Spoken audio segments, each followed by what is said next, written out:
Wait எப்படி reduce ஆகி இப்போ எப்படி இருக்காங்க அப்படிங்கிற ஃபோட்டோஸ் இருக்கு. I was 95 kgs. நீங்க தானா? எனக்கு அடையாளம் தெரியலங்க. 35 kgs வந்து ரெடியூஸ் பண்ணிருக்கேன். என்னோட 95 kgsல இருந்து 60 kgs வரதுக்கு நான் ஃபர்ஸ்ட் முக்கியமா ஃபாலோ பண்ண சம் ஆஃப் டிப்ஸை உங்களோட நான் ஷேர் பண்றேன்.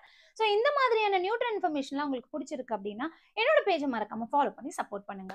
நான் வெயிட் குறைக்கணும்னு முடிவு பண்ணோன்னே என்னோட ஃபோன்ல இருக்கிற ஃபுட் ஆப் எல்லாம் முதல்ல அன்இன்ஸ்டால் பண்ணேன். நம்ம என்னதான் வந்து டயட்ல இருந்தாலும் அந்த நோட்டிபிகேஷன் வரும்போது அது வந்து நம்மளால கண்ட்ரோலே பண்ண முடியாது. ஃபுட் வந்து வாங்கணுமா அப்போ இன்ஸ்டால் பண்ணுங்க, அண்ட் ஃபுட்டு வாங்கி முடிச்சோடனே அன்இன்ஸ்டால் பண்றேங்க. இல்லைன்னா அதுல வர நோட்டிபிகேஷனால் நம்ம வந்து டிசப்பாயிண்ட் ஆயிடுவோம். நம்பர் 2, சோஷியல் மீடியால ஆல்ரெடி நம்ம வந்து வெயிட் லாஸ்க்காக நிறைய ரெசிபிஸ் அது இதுன்னு பார்த்துருப்போம். அதுதான் ரெக்கமெண்டேஷன்லயே வரும். ஹெல்த்தி ரெசிபிஸ்னு கவுனி அரிசியில பொங்கல் செஞ்சேன் அப்படின்னு சொல்லிட்டு வீடியோஸ்லாம் நமக்கு வந்து நிறைய வரும். ஹாஸ்டலுக்குள்ள வருமோ முதல்ல முக்கியமா எனக்கு தேவையில்லாத ரெசிபிஸ் எல்லாம் நான் பாக்குறத நிறுத்தினேன். ஏன்னா நம்ம ஒரு ப்ராக்ரஸிங்ல வந்துட்டோம். நான் வந்து ஒரு ப்ராப்பர் டயட்டிஷியன் கிட்ட இருந்து டயட் வாங்கிட்டேன். அவங்க எனக்கு லிங்க் கொடுக்க போறாங்க.